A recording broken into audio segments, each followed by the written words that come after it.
Halo semuanya, selamat datang kembali. Hari ini kita bakal ngebahas dua metode mengajar yang keren banget, yang benar-benar bisa mengubah suasana di dalam kelas. Coba deh, kita pikirin, kita kan hidup di zaman di mana semua informasi itu tinggal klik. Nah, pertanyaannya, apakah metode ceramah yang ya gitu-gitu aja masih cukup buat generasi sekarang?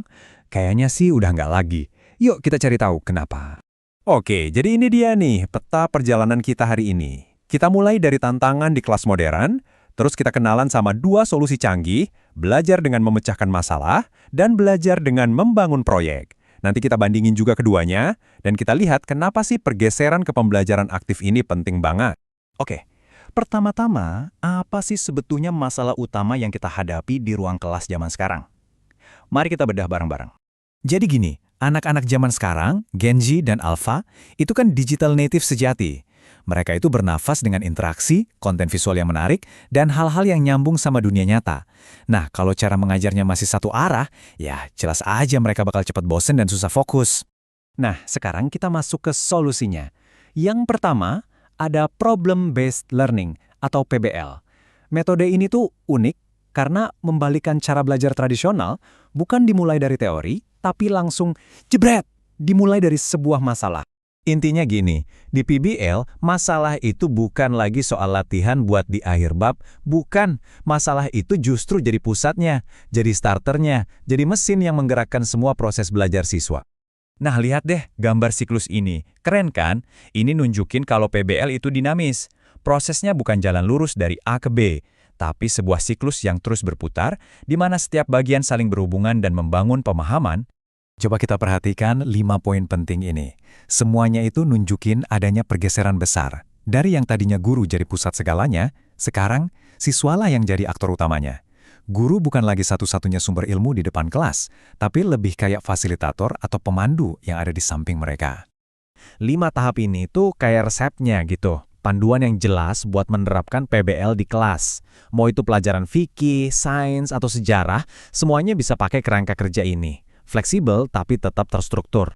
Oke, beres soal PBL. Sekarang kita lanjut ke saudaranya, yaitu Project Based Learning atau PJBL. Kalau PBL tadi fokusnya memecahkan masalah, nah PJBL ini ngajak kita selangkah lebih jauh, yaitu untuk membuat sesuatu yang nyata. Nah, di sini bedanya mulai kelihatan jelas kan? Di PJBL, tujuan akhirnya bukan cuma ide atau solusi, tapi beneran ada produknya. Bisa macem-macem banget loh. Bisa bikin aplikasi, video dokumenter, market kota impian, atau bahkan kampanye sosial. Sesuatu yang bisa kita lihat dan pegang. Mirip kayak tadi, PJBL juga punya alur kerja yang divisualisasikan dengan apik di sini. Ini tuh kayak sebuah perjalanan kreatif.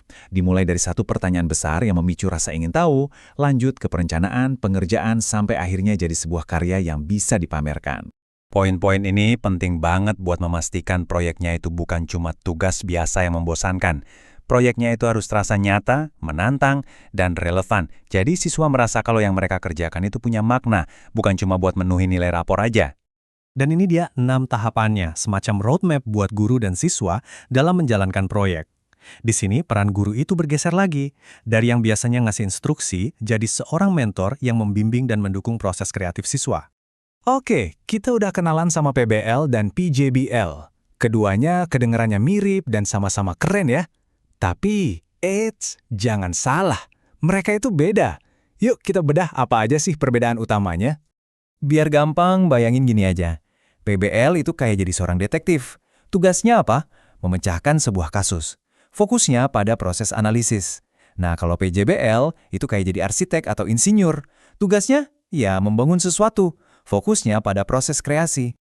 Tabel ini ngerangkum semuanya dengan rapi. Singkatnya, PBL itu lebih ke proses mikirnya. Analisanya, perjalanan buat nemuin jawaban. Sementara, PJBL fokusnya lebih ke hasil akhirnya, yaitu sebuah produk atau karya nyata yang bisa kita lihat dan pegang.